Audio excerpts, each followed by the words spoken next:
Foster Care Nation, listen up. We have some exciting news to share. We're going to offer up our first ever webinar. If you've ever been curious about what it takes to be a foster parent and help kids in hard places, join us on February 18th at 5 p.m. Central for our free, no-obligation webinar.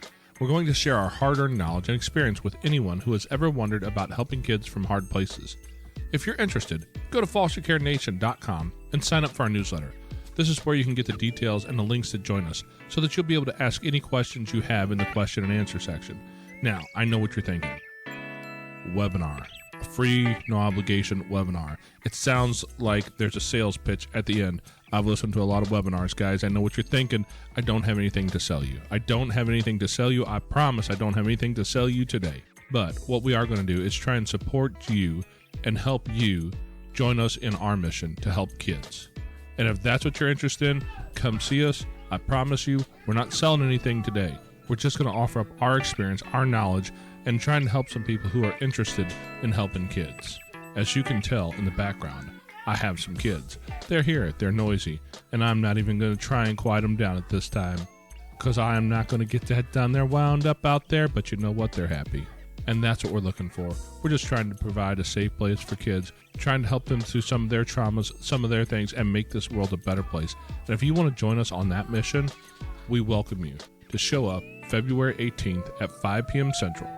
Like I said, fostercarenation.com. Sign up for the newsletter, and that's where you'll have all the information come out. Thank you so much.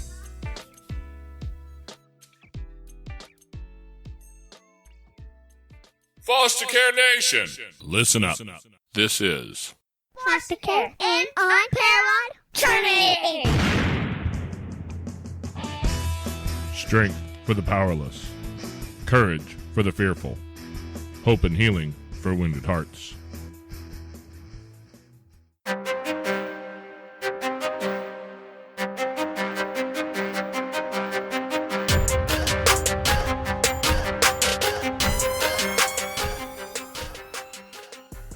Today's topic is a serious one, and it needs to be talked out with kids. But I think you need to talk about it with your kids at the right time, in the right context, and at the right age. Our conversation today, it will acknowledge the existence of sex, sexual abuse, rape, molestation, pornography, and many other topics. So if you have little ears, this might be a great time to reach down and hit download, and then listen to it later offline when you don't have kids around. Or maybe slide in a set of earbuds so that you can have this conversation with them afterwards when you've had time to think it through yourself. So when you're ready, let's sit down. Let's talk about this. Hello, welcome back to Foster Care, an Unparalleled Journey with Jason And Amanda. and the loud kids in the background. I don't know how loud they're coming through right now. Hopefully they're not going to kill everybody, but this is a podcast about foster kids and adoption and a lot of stuff about kids. So as you hear them try to murder each other in the background, just know that it's not actual murder today. They're just boys being boys, and sorry about the noise, but I can't duct tape them to the wall. Amanda won't let me, so that's what we have to do. Today we have guests here with us. We have Emily Gaudreau, and Emily has a pretty interesting story. And she is a former Playboy photographer turned anti-porn and sexual abuse advocate. I think I said that right. Yes, you did. Good. How you doing today, Emily? I'm good. The kids fighting in the background should actually be like recorded and put into your show in the editing. It like adds so much authenticity, and it just validates that you guys are the real deal. So Well, if you want to hear kids fighting, I can make recordings. I love it. Super excited to be here, though. Yeah. Yeah, I'm glad to have you on here. Okay, well, I wanted to kind of start at the beginning here because, like, I've met a lot of people in my life. I've done a few things, met some interesting folks, but I don't know that I've ever met anybody who started off their bio with former Playboy photographer. So I've got to ask, because like I've had a camera in my life and I've taken pictures. I've taken some good pictures, I think. If on our website, at shameless plug, at fostercarenation.com, if you go over there and look, like I've got some cute kids and I got some good pictures of them right on the front page, you know. But I don't know that I ever even had the idea of moving into the world of professional photography, let alone that leading into you working for Playboy. How did you get started in that world? Oh, so I've always been an artist, and I went to art school in Manchester in the UK. And I kind of came to the conclusion that if I was going to make money, I went and travel the world, that photography was going to be my gateway. And it completely was. And I worked for Rachel Ray. I did some stuff for Bill Gates, tons of magazines. I've been to 35 different countries, photographed the world's largest snake migration in Winnipeg, just weird, just random weird stuff, And in 2008, ad agencies, which is mostly, it was kind of my bread and butter, and magazines budgets went way down because nobody was advertising, and because the marketing budget gets cut first when there's economic decline. So getting jobs was pretty slim. Then somebody gave me a call and was like, hey, we're going to fly you out to Albuquerque to do a shoot with Playboy. Not, and like people, because I'm a female, people are like, oh, you were a model. No. To do to actually shoot with this videographer at this event. So it wasn't like I definitely didn't pursue it. I love photographing people. And that was kind of my MO in capturing events in kind of a journalistic style. So yeah, I was like, sweet, big name. I'm all about, I was all about collecting big names on my resume. And yeah, it was an event in Albuquerque. And that was the last time I actually ever photographed. I went home after that event and I was like, I'm done. Like, I can't be a photographer and have to take jobs like that, So, I mean, I'll be honest with everybody. Art school was crazier than Playboy. Really? 100%. I mean, Playboy is really, even though they were kind of the front runners for the pornography industry, it is tame compared to what we have now.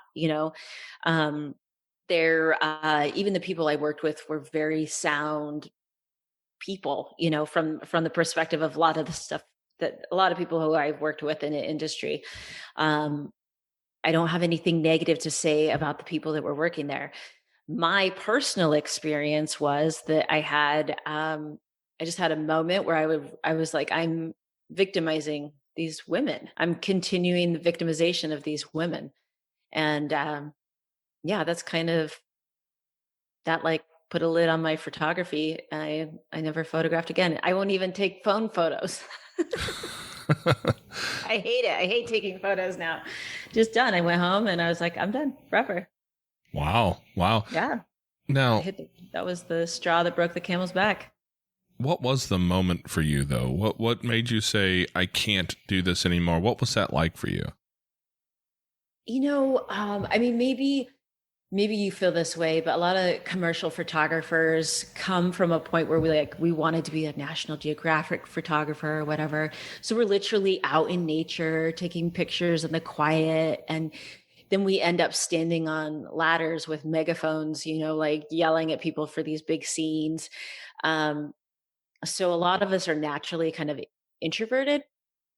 And when you're looking through a camera lens, you just zone all your sensory out completely and you focus on, and a lot of, I grew up hunting. So it's a lot like shooting where you're just like, you take a deep breath and you hold it and you just focus on what you're seeing, not what you're hearing, smelling, none of this other thing. You're like, how is this going to translate in a one-dimensional image and only what people are going to see? And you're taking, at minimum, it's like a 1/60th of a second.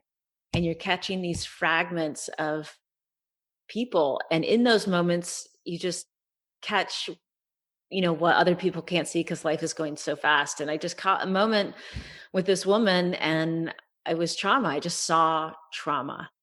And I was like, but, you're here, we're having fun. This is like, you're getting paid a lot of money. What was that? And it took me back. It completely, like, I just saw something deep, a deeply wounded person, worse than I had ever seen before. And And, of course, like everything goes back to normal. Everybody's talking. Da, da, da. It was just like this flash of moment realization of like, holy crap, I'm victimizing this person, and they don't want to. Like they don't want to be here. It was like a scared animal flash. So, I mean, it's taken me a while to kind of figure out what exactly I saw, but 90% of people who work in the sex industry have been sexually abused as kids. And a lot of that, a lot of people say, oh, this is their choice. And that's how I went into it. I was like, well, they want to be there and they're making money. But a choice was made for them. 90% of these people, a choice was made for them when they were children, to set them on a trajectory where they view their body as not private, as a public piece of property. Their body is for everybody, not just for them. And it's not a protected asset. So, yeah. And it's, everybody thinks that it's, that is actually what propelled me into doing the sex abuse prevention, but it's actually the thing that prevented me from getting into doing what I am now sooner. I was afraid that people would find out that I worked for Playboy, and a lot of the other work that I did that, does not fall in line with sexual abuse prevention and anti-pornography. So it took years for me to realize that, oh, it actually gives me clout, because I've seen it, I've been around it, so yeah, there's that. It's interesting that you mentioned that. I always talk about a dad's group that I'm in. Everybody knows about it. If you've listened to it for 5 minutes on our podcast, you'll hear me talk about it. One of the guys in there, several of the guys have talked about dealing with a pornography addiction. And that's a big thing if guys are actually open and vulnerable enough to talk about it. And one particular guy, even this morning on a call we had, he spoke to the fact that someone pointed out to him that if you turn on any sort of pornography video and turn the sound off and watch, what you're not seeing is ecstasy and smiles and happiness and good stuff.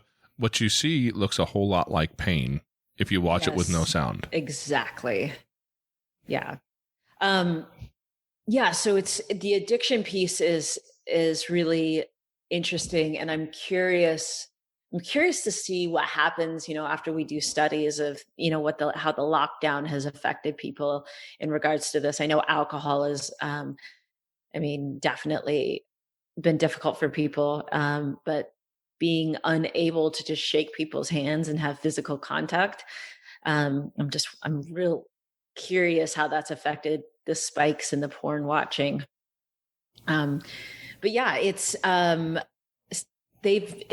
been proven that girls that are anybody who's sex trafficked, often they will shoot the videos of them first before their body is bruised and damaged, or before they're kind of sold.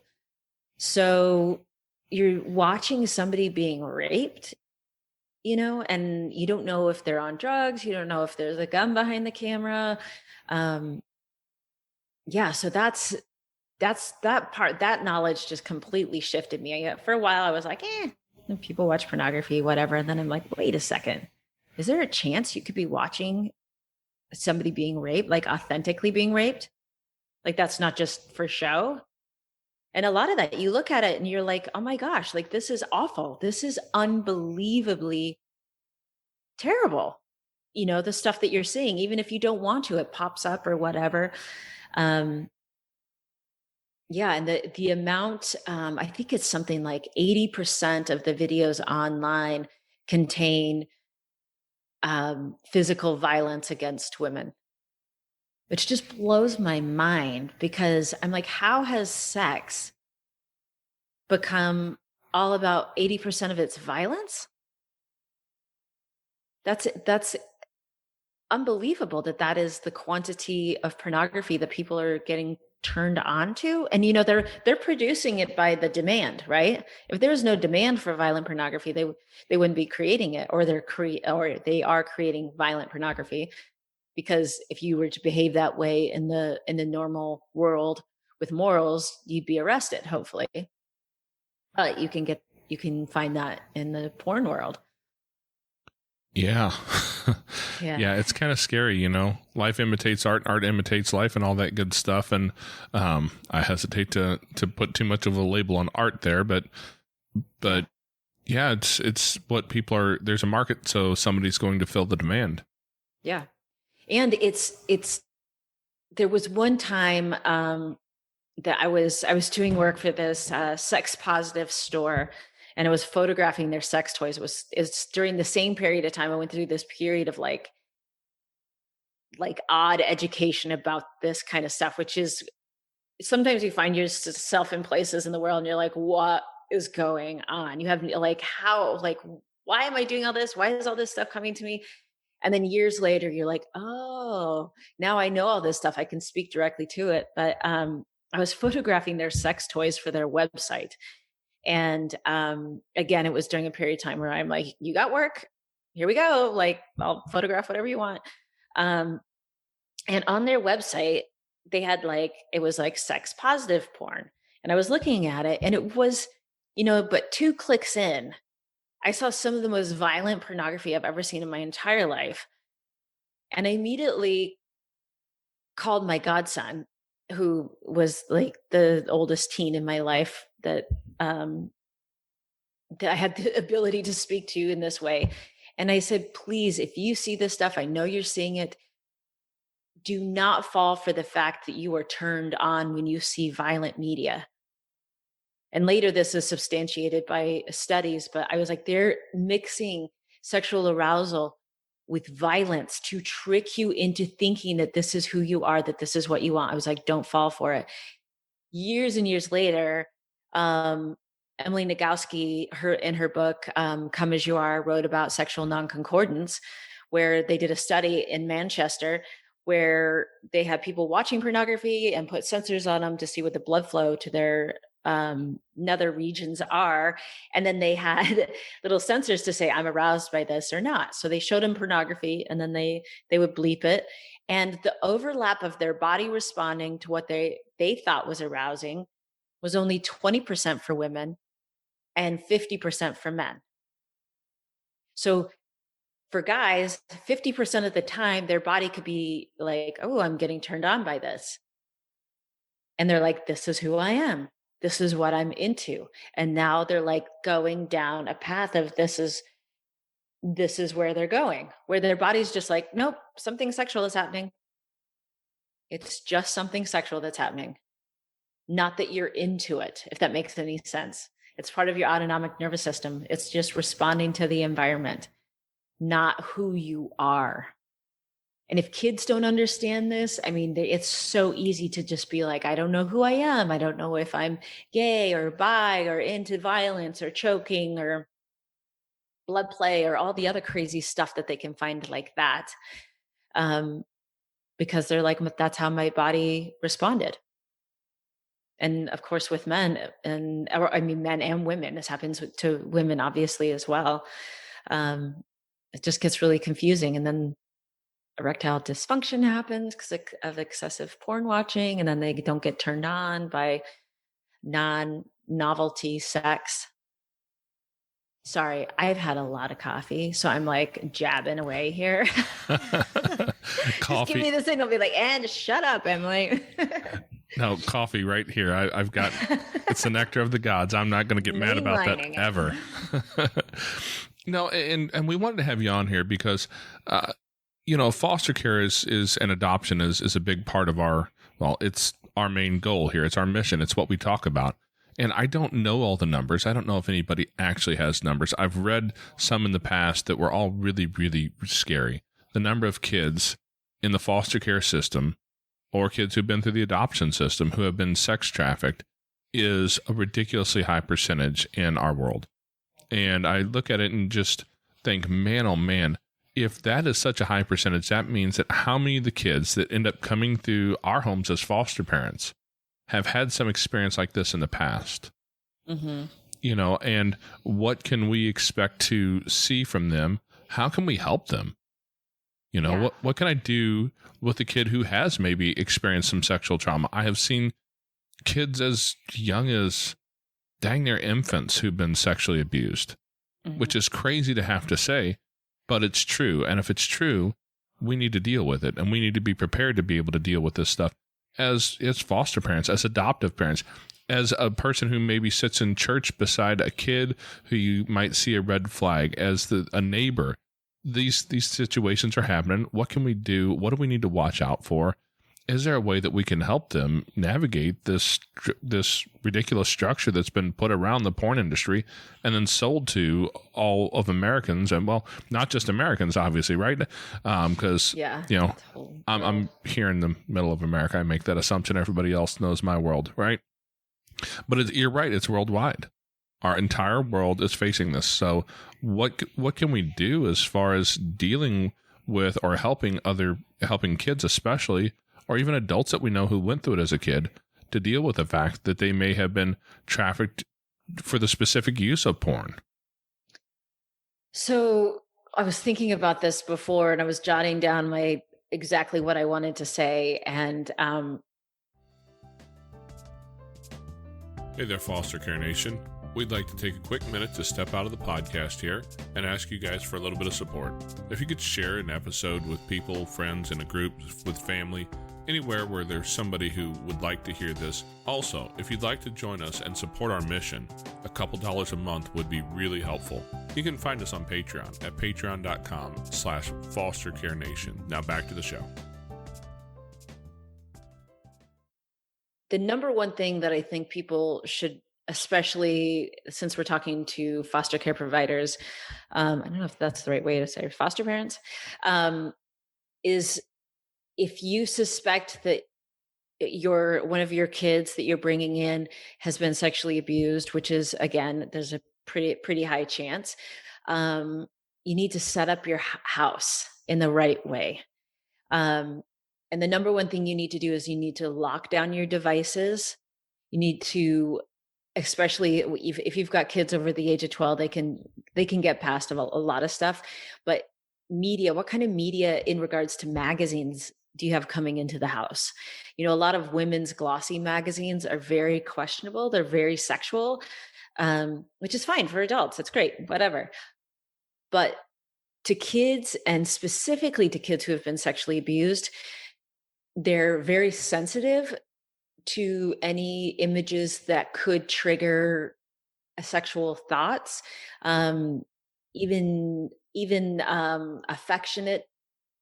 It's just like, I don't know what you would say, but just like a couple kissing, it doesn't even have to be like a sexual thing, might be triggering for them. So make sure what you have around the house is just really safe for them. So that's the phones. There's devices like Circle and various other things that you can shut the devices down, especially at night. No screen. I mean, the kids shouldn't have smartphones unless you're totally okay with them having unfiltered access to the internet. There's a Gab phone. Gab, I think it's GABB wireless. I think that's what it is. Network is great. It looks like a smartphone. They can text, take pictures, but they can't send pictures. They can't receive pictures, and they can't get on the internet. So that's a really great one if you need to keep in contact with your kids. Another thing that I would be one of the biggest things that I was thinking about with this is the fact that most people already have their own kids in the home. Right. And so you're bringing a child in that has been sexually abused, has had these like really serious life experiences. And you need to be able to protect the other kids because, like we were talking about before, the normalcy bias is off because their ability to understand what appropriate sexual behavior is going to be different than hopefully your kids are. So, there's stories of, one specific story, a girl was going over to dad's house and they had one bedroom. So she'd have to switch one night she'd sleep on the couch. Then her brother, they'd switch times. Her brother would sleep in the room with a locked door. And she was she's putting up this huge fit that she wanted to sleep in the bedroom with a locked door or just in the bedroom. And they thought that she was just being selfish when what was happening is her brother was going in and sexually abusing her. when she was on the couch. But if she had the lock on her door, the brother couldn't get in. So if it's appropriate, allow kids to be able to lock themselves in the bedroom. Again, there's the caveat, having kids having the ability to lock their doors can create a whole host of problems as well. And then another thing is there are devices that allow you're notified when kids get out of bed. So I know that the setup and a lot of stuff happens at night. Depending on what your setup is, if you're worried about the kid getting up in the middle of the night and doing things, you can have it to where there's like a little bit of a bell or something that alarms you when somebody gets out of bed. So just some weird stuff like that, where you're like just taking hyper precaution to protect the other kids as well as them, right? So we got do you guys have any questions or any thoughts around that? Well, the bed alarm sounds a little bit extreme, but after, actually, I believe the episode just aired this last weekend. It's about a young girl who had a reactive attachment disorder. I don't know if you're familiar with it or not, but reactive attachment disorder on the far end of the spectrum can be kind of scary. And this particular girl was on the far end of the spectrum. And the mom told us, that she would get up at night and wander the house. And one night she tried to set the house on fire. Yeah, wow. Tried to burn the house down with everybody in it. So where it may sound a little bit extreme, I can see that there are those moments where it's needed. Yeah. And the one thing about sexual abuse is it's a one step off a 100-foot cliff, and it's the one little incident, and you with having a pack of kids in the house, like how can you have all eyes at all times? So we have that. And again, it's like as far as you want to take it. Then the other thing is really setting up your body safety rules for the kids. So this is nobody touches anything under the swimsuit. Nobody shows me private parts, their private parts. I don't show my private parts to other people because, there might not be any touching, but showing. I don't allow anybody to take pictures of my private parts. I don't allow anybody to show me pictures of private parts. So those are kind of updated. And your private parts, penis, vulva, rectum, and your mouth. Those are all private. So sticking things in somebody's mouth is not okay. Just kind of in general, I think that's a good social rule anyways. But yeah, just making sure all the kids understand those rules. Those are house rules. Using the anatomically correct names. We've been hearing that for a while to make sure kids can really communicate exactly what's going on. That's really important. Super helpful. That's really important. We talked with a young girl, Janelle, and Janelle's case involves some sexual abuse in her home. And according to her adoptive mother, when she was telling the story, the perpetrator more or less got off of any charges because she had not been taught to use real names. And so she would use, the little cutesy names, and cutesy names don't fly very well in court. And so he got away with it. That's why we have been pretty hardcore with that. Yeah. I have a 5-year-old who has no problem telling you stories about his penis. That's what I'm like. Okay, here's the deal.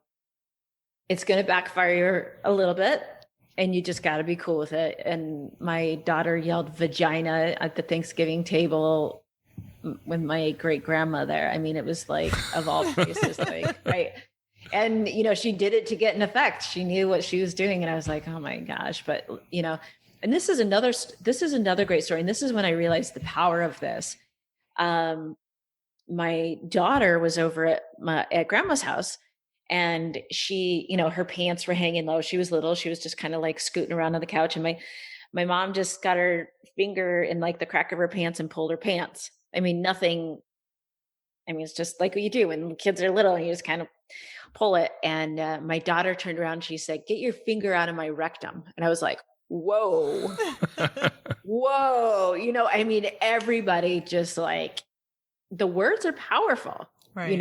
and she had enough autonomy to like tell grandma, "Don't touch my rectum," and it's like, that was the moment where I was like, that is very powerful. Everybody in the room just like, boom, this kid is in control of, like, she said it very straight, like, "Don't touch my body that way." Right. By just using like, "I take your finger out of my pants," or "away from my bum," or like whatever, it just wouldn't have had the same effect as rectum, like set everybody straight. So it's definitely powerful. And then the other thing, we've got our body safety rules, and then we have our privacy rules. So what is considered private in the house? If somebody has the door closed to the bathroom, or there's any of that kind of stuff, just kind of making sure that everybody knows.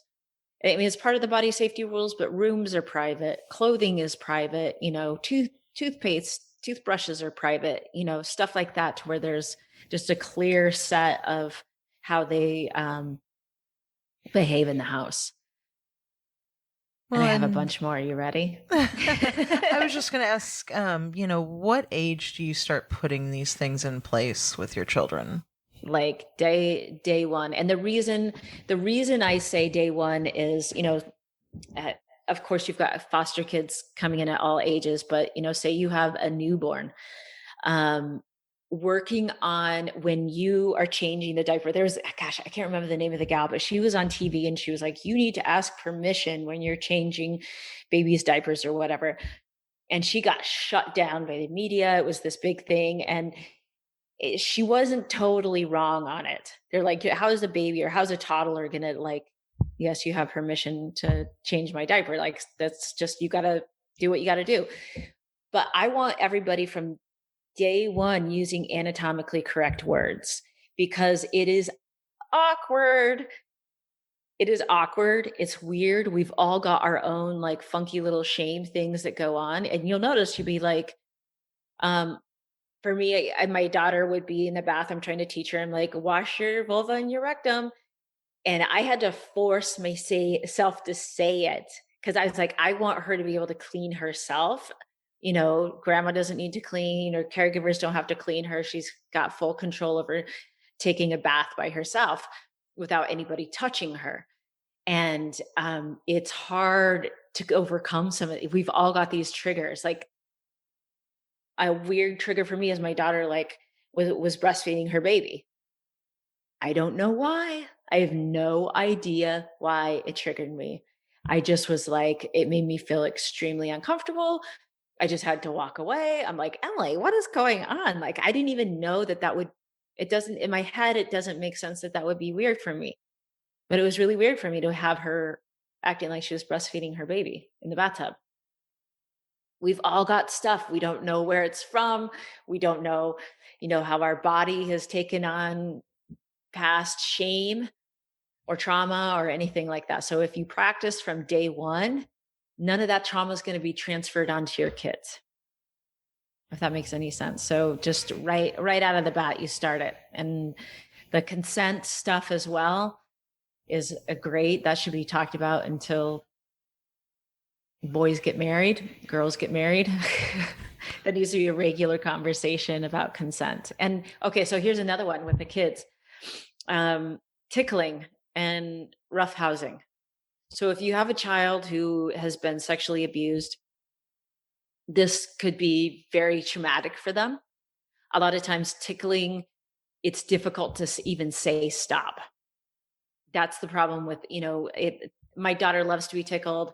That's like her love language is being tickled and roughhoused. But for some kids, it's paralyzing. They get tickled so hard they can't even say anything, and it's very traumatic for them.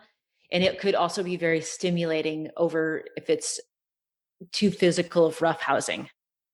So just trying to keep that to a little bit of a minimum with the kids that have been sexually abused. Tickling, it's I mean, if you could put like as soon as somebody says stop, or maybe not even like the hard tickle, or just kind of like keep the tickling out until you have a vibe for the kid, how the kids respond to stuff. It's so hard because that's part of childhood, is being tickled until you pee your pants or something like that, but when there's trauma there, it's just a completely different deal. Yeah. Getting noogies and like, getting rug burns from wrestling on the couch and taking it too far and whatever, like that's all part of like understanding physics and human boundaries and everything like that. But when you have kids with serious trauma, physical trauma and abuse, it's you got to tread lightly on that stuff. I recently saw a post on social media by a guy who had mentioned that he thought that you should ask permission before you tickle a kid. And I thought, I got a couple kids, that I know their stories, right? I know their story well enough. One has been with us mostly since his birth, and the other one has been with us since basically birth, I think 2 weeks old. I know their story, and I mean, when they walk in, you can tell sometimes they're just looking for that attention. You reach over and grab their belly or whatever, and they'll say stop or no, but then they come back, and I'm like, I don't get it, right? Like, my first reaction was to kind of dismiss his post and say, I don't get it. And the more I thought about it, the more I realized that, man, if you don't have that connection, especially if you don't know when they're just looking for attention, they're looking for some affection, they're pestering you to pester them, and that's just part of the normal thing, and it's not something that could be taken wrong due to their background. That's one thing. But if you don't know all those pieces, if this is your niece, if this is your nephew, you don't know what's going on with all of that nephew's other uncles or the kid at school. You don't know his whole backstory very well. And you can really step into some dangerous territory. And I think you explained that really well, because, man, it's a minefield if you're not mindful of it.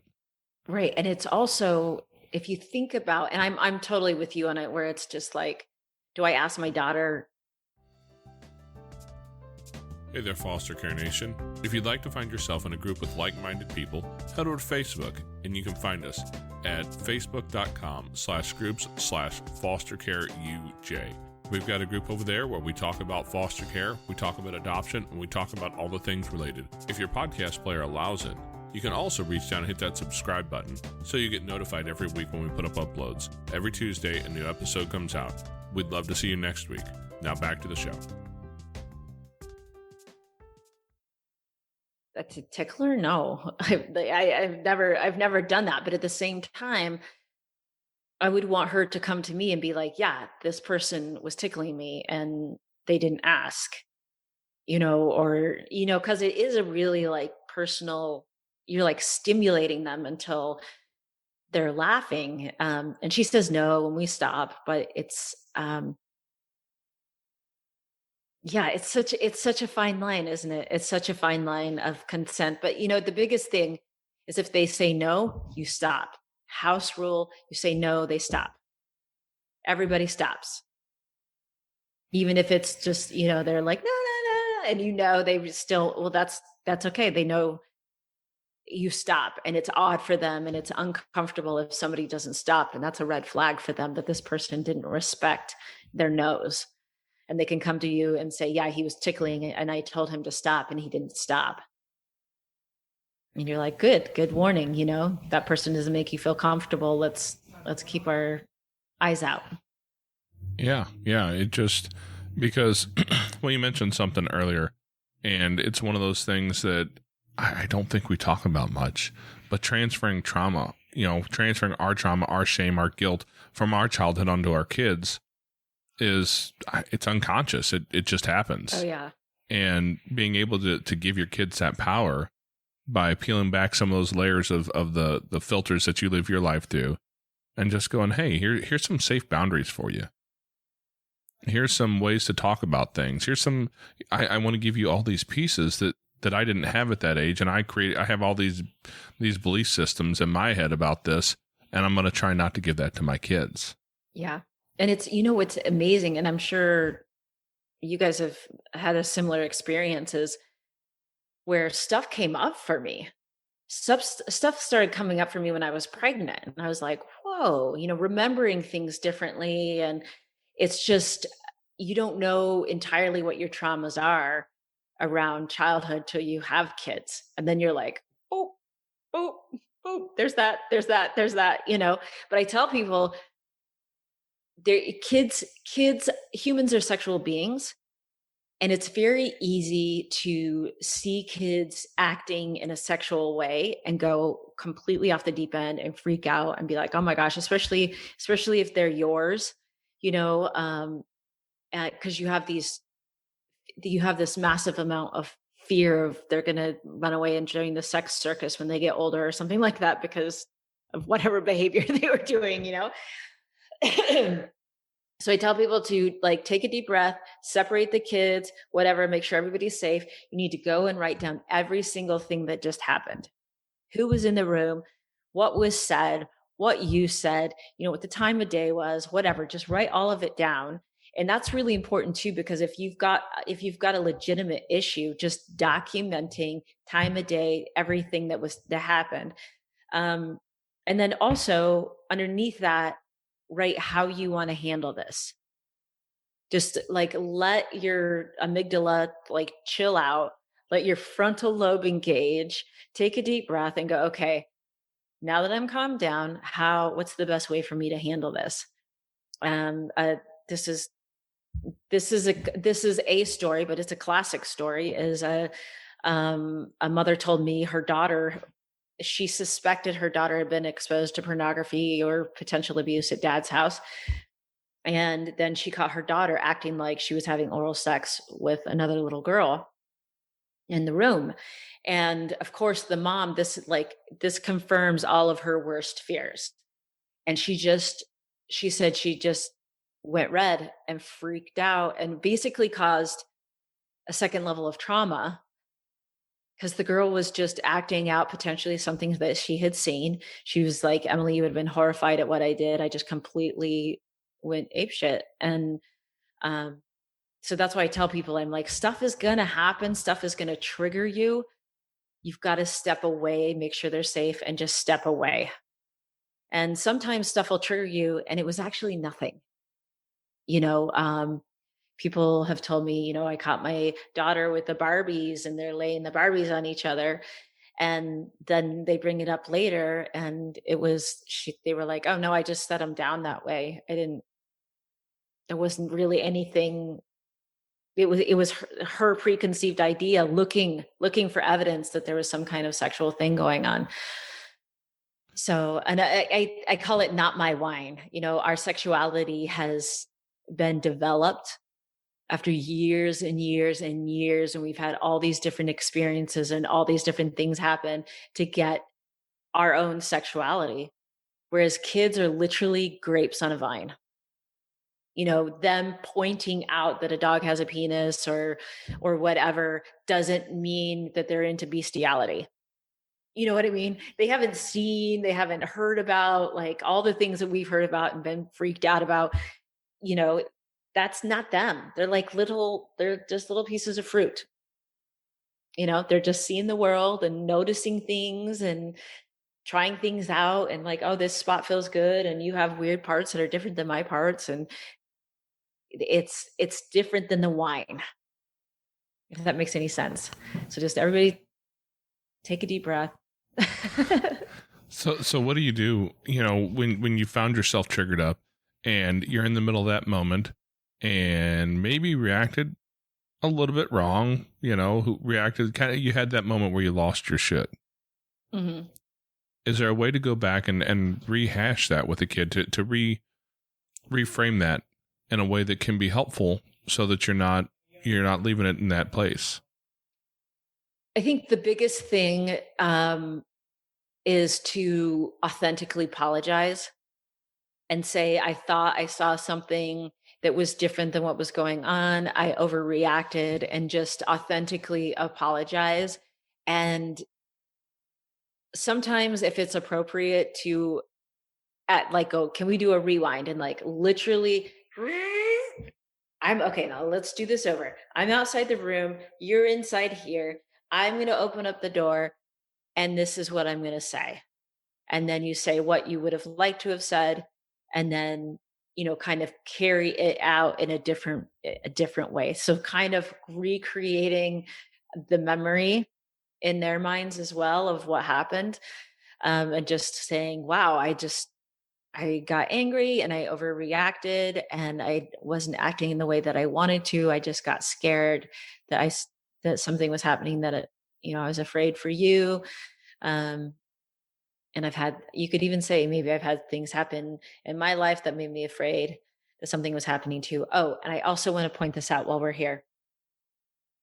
A lot of people, especially people who have been sexually abused themselves, want to share their story of sexual abuse with their kids. And it's actually really important not to, because kids, it's like an energetic umbilical cord. They can take on our trauma.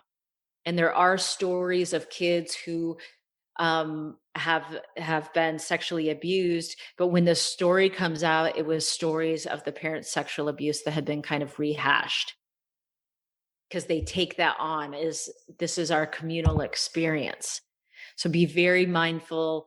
A lot of times people are like, well, I want to tell them why, and I'm really protective of you because of this and that. My recommendation is, until they're a lot older, just kind of not go into details about what happened to you. It's the details part. Yeah, because the numbers, what is it? The number 1 in 7. 1 in 7. Okay, I was going to say 1 in 6, but yeah.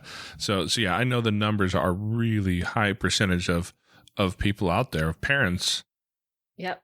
Have had some sort of experience, and where we tend to think about this as an issue for females, for women, and having been sexually assaulted as kids, I honestly can tell you that I think I know of just as many men who had some experience like that as a kid as I do women.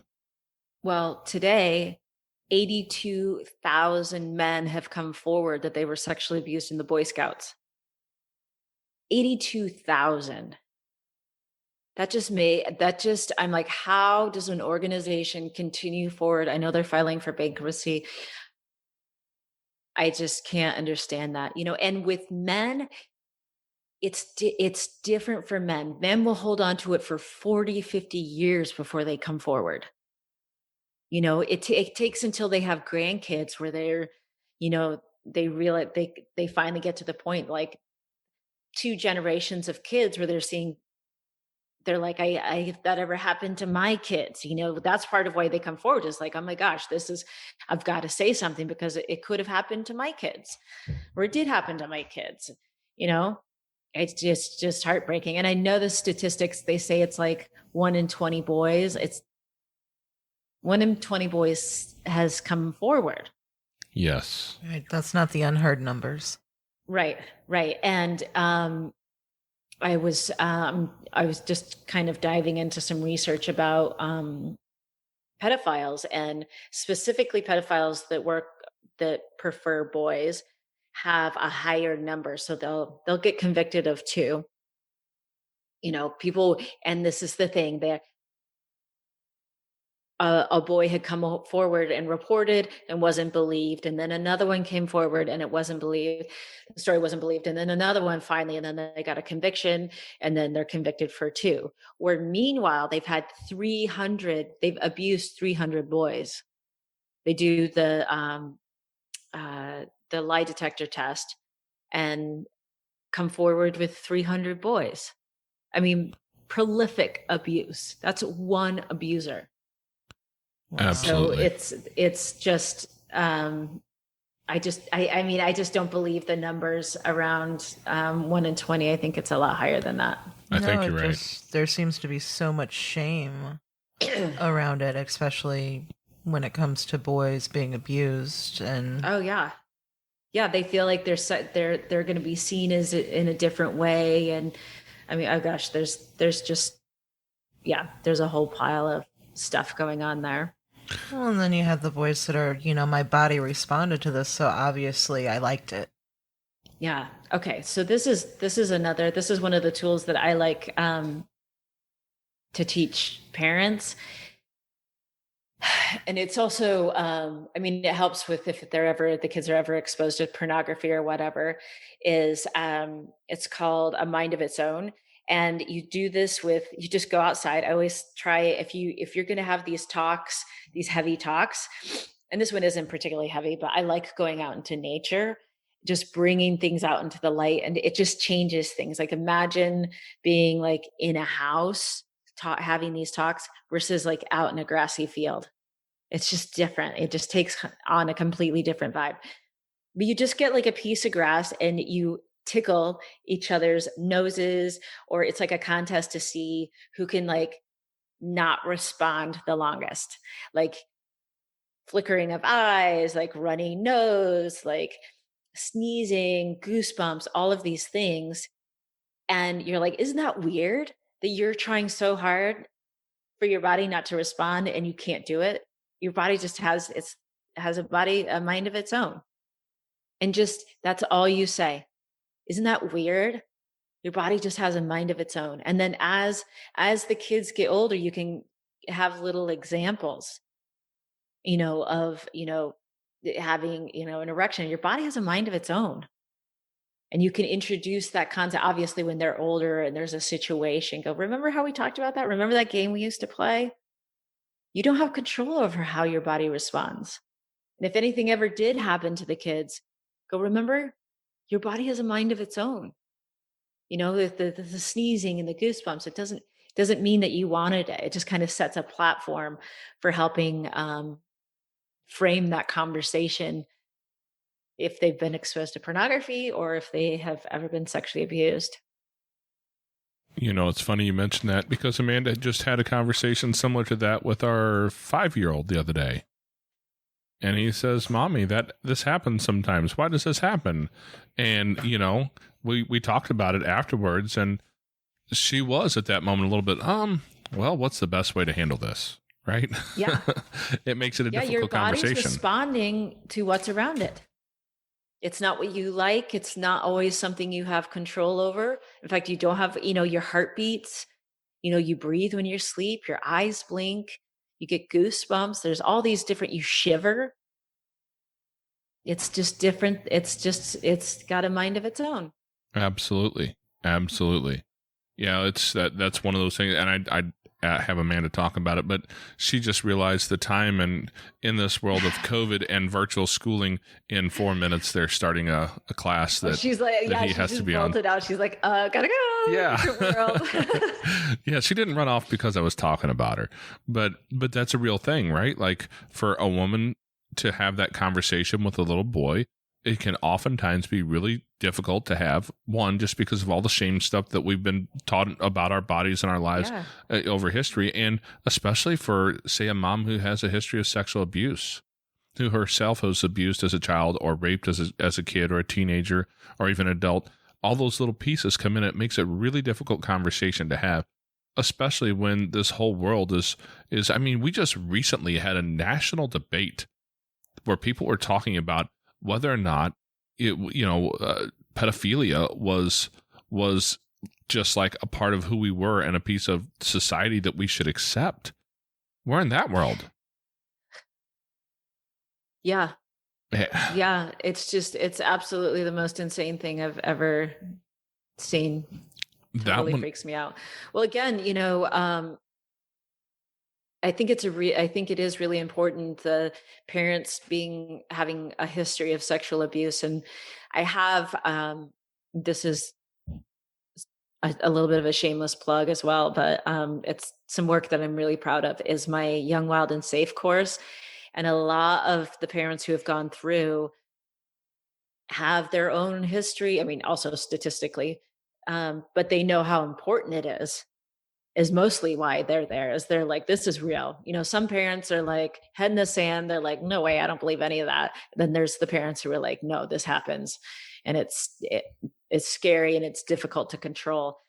But all of the lessons that I have are lessons that they can use with their kids. And it's addressing these really insanely difficult issues very, very slowly.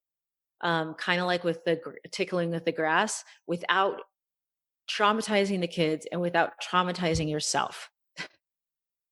Because it's like kids, the talk, the sex talk and all that kind of stuff. And, being afraid of strangers. I mean, kids have got to learn how to talk to strangers. It's a life skill, and somebody who's been sexually abused trying to educate their kids about how to not be sexually abused. That's a big ask, because it's like, how can they tell their kids when it's like, it's like them having to explain that they could have prevented it for themselves. You know what I mean? It's a very entangled thing that trips a lot of people up. It causes a lot of secondary trauma, and there's a much easier way to do it. And don't go at it alone. There's so many of us out here that are doing this work. There's no reason to not lean heavy on people like me this is what I do all day, is figure out like, okay, you have these beliefs about sexuality, but you're trying to teach your kids this. I work with a lot of people in India who have their uncles and their grandfathers who sexually abused them living in the same house in a very conservative culture. That's one of the biggest challenges I'm dealing with now, is how to help the women that I'm working with in India. Wow. Yeah, that's a lot. Where would you find your course, your Young, Wild, and Free course? All of my work is on howtoraiseamaverick.com. And I have a podcast, which I don't know. I might be taking a little bit of a surprise turn on that. It's a general parenting podcast, so you can kind of search through there for different variety of different topics, but it's all about raising kids with work ethic, grit, empathy, and curiosity. And I do one-on-one coaching, because sometimes you've got specific details and you need somebody to really brainstorm how am I gonna handle this? It's a difficult situation. And so that howtoraiseamaverick.com. Excellent. Emily at howtoraiseamaverick.com is my email address. So just reach out directly. Good deal. Yeah, I'll make sure all that's all noted in the show notes so people can reach it. If you're an Apple user, sometimes their show notes are a little bit weird and wonky. So if you just click the button to go to the website, there'll be a show notes page there, and all those links will work. Yeah, my Instagram and Facebook. I'm on Instagram more than Facebook these days. Instagram's just got a little bit more of a positive vibe. Yeah. As we all know. A little bit less, a little bit fewer political ads in there too, I've noticed. But I like to stay away from politics because, well, it doesn't serve me. I was censored from Facebook, Instagram, and Pinterest for a significant period of time because my work was tagged as being a social cause. So I wasn't allowed to advertise. I wasn't allowed to post. Everything was being censored that I put out for a long time. And I was like, you know what? It changed my views on censorship. Yeah. Big time. When you yourself are censored, your views of censorship change very quickly. Absolutely. Because I'm not certain it's not a social cause, but a positive social cause is a pretty important thing to keep out there. It depends on, like, if you're a pedophile, I'm not a positive cause. Yeah, that's all I have to say about that. I think that's probably, an okay thing to be not considered a positive cause for pedophiles. Right. But that's what I realized. I was like, if we can censor, then we can censor what I would consider a really important, very clear cut. Like, I'm hoping everybody's on board that we shouldn't be sexually abusing kids. My God, I hope so. Well, I did have one other question. We deal with a lot of kids who maybe have had some of that experience. And as far as kids go, as a foster parent, even as an adoptive parent, as a parent in general, our job is not always, I'm going to say this a little bit stronger. Our job is not to fix our kids. Right. We're not skilled enough for that. We're just not. That's not our job. But I believe that what our job really is to create say that again. I believe what our job is to create an environment where healing can begin. How would you go about beginning to create that environment? What makes an environment safe enough and a place where a person can heal after that kind of trauma? Well, one of the biggest mistakes that's made is when a child is sexually abused, especially if they were really young, there's an assumption that if we don't talk about it, they won't remember. And the body never forgets. The body doesn't forget, even if the child was very, very young. So not bringing it up, assuming that if you don't talk about it, it's not going to be, it's just going to go away, is, I would say, one of the worst things. So allowing an environment where you continue to recognize that something happened and allowing them to talk about it instead of shutting it down. And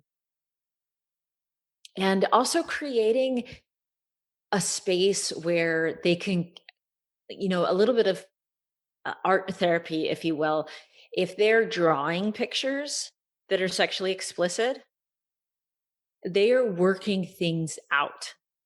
They're trying to process. It's if anybody's watched a play therapy session, the reason play therapy works is the kids have got this stuff floating around in their head and they don't know what to do with it, and they they can't help but act it out. And that is how they take it out of their body and their mind and put it into a physical place. So being very mindful of that is part of their healing process. If they're drawing naughty pictures, just talk with them and allow them to do that. Like, this is okay. These are private pictures. These are your private pictures. Okay. Not for them to share with other kids. It's not funny. It's, we're not going to go spray paint penises on the walls or whatever. But these are your private photos. They're not photos, but images. The thing, the private photos, I'm going to tell you why that popped up in my mind.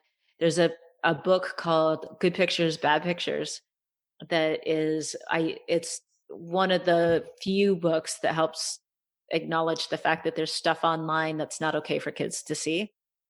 They have Good Kids, Bad Kids, Junior, and then another one for the older kids. And I'm in conflict with it because it says they're bad pictures. So if kids have a real divided, either things are good or they're bad. If I see something that's bad and I like something that's bad, I am bad.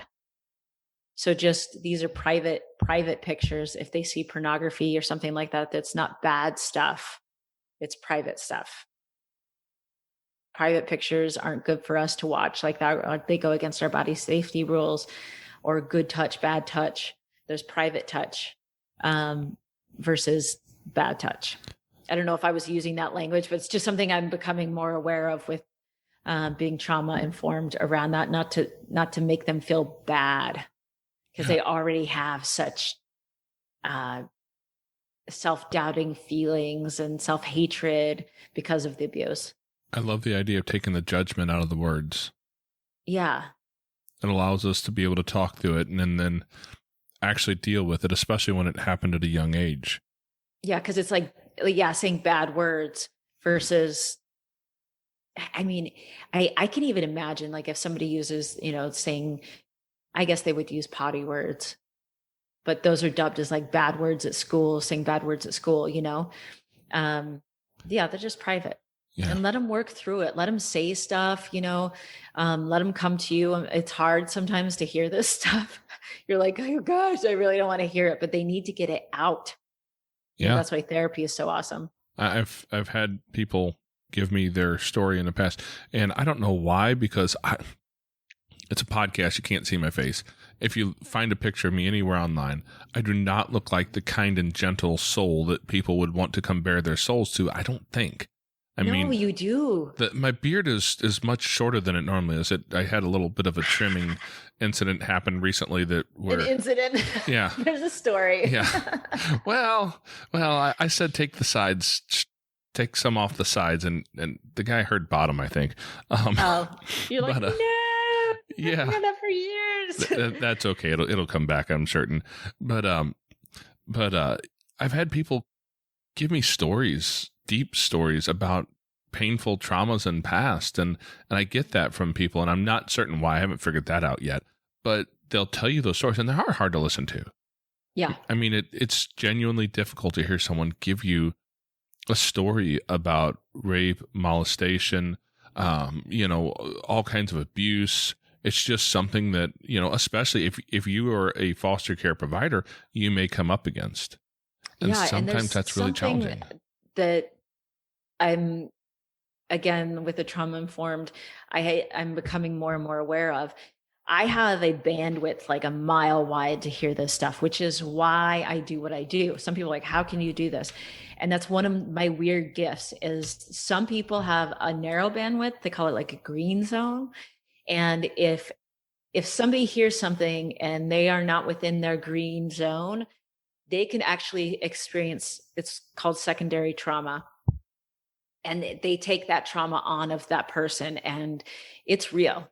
It's real. So you have to, as a caregiver, really be mindful yourself of what your green zone is, and step away or hand it off to a therapist or something, because it'll set into your bones, and it's hard to shift it because there's no way to solve somebody else's trauma that you've taken on yourself. That's really hard to work through.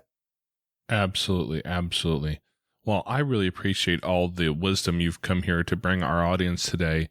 And I can only hope that the people who need to hear this will reach out to you. If you're a parent who's looking for some help on this stuff, howtoraiseamaverick.com. That's where you're going to find Emily at, the podcast, the course, the Young, Wild, and Safe course, all of that. That's all stuff that I think is really, really needed and really underrepresented, in the demand that we have out there. The demand is high, and there's not a whole lot of supply. No. So yeah, go check Emily out, find her stuff, send her an email. It's Emily@howtoraiseamaverick.com, and get you some of this information, man, because we got kids who have experienced a lot of trauma, and we can do a whole lot to help them through it, and we can do a whole lot to help prevent it. Amen. Well, I appreciate you coming on here today, Emily, and I hope we can maybe find a way to move this cause of yours forward, because it needs to be done. All right, let's do it.